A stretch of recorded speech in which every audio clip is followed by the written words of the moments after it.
தமிழக மீனவர்களின் படகுகளை இலங்கை கடற்படை பயன்படுத்துவதற்கான அனுமதியை அந்நாட்டு அரசு வழங்கியிருப்பது ஒட்டுமொத்த தமிழக மீனவர்கள் மத்தியிலும் கடும் கொந்தளிப்பை ஏற்படுத்தியுள்ளது. தமிழக மீனவர்களின் வாழ்வாதாரத்தை அடியோடு சிதைக்கும் இலங்கை அரசின் முடிவை ஆரம்ப நிலையிலேயே மத்திய மற்றும் மாநில அரசுகள் தடுத்து நிறுத்த வேண்டும் என்று அமமுக பொதுச் செயலாளர் டிடிவி தினகரன் வலியுறுத்தியுள்ளார். இது தொடர்பாக அவர் தமிழக மீனவர்களை கைது செய்யும் இலங்கை கடற்படை அவர்களின் மீன்பிடி படகுகளையும் பறிமுதல் செய்து தொடர் அட்டூழியத்தில் ஈடுபட்டு வருகிறது.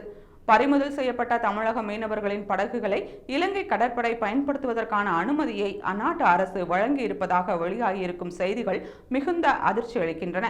இலங்கை அரசின் மனித உரிமை மீறல் சம்பவங்கள் தொடர்கதையாகி வருவது கடும் கண்டனத்திற்கு உரியது.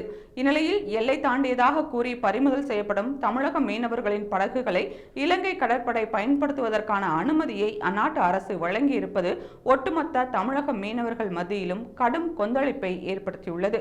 தமிழக மீனவர்களின் வாழ்வாதாரத்தை அடியோடு சிதைக்கும் இலங்கை அரசின் முடிவை ஆரம்ப நிலையிலேயே தடுத்து நிறுத்தப்பட வேண்டும்.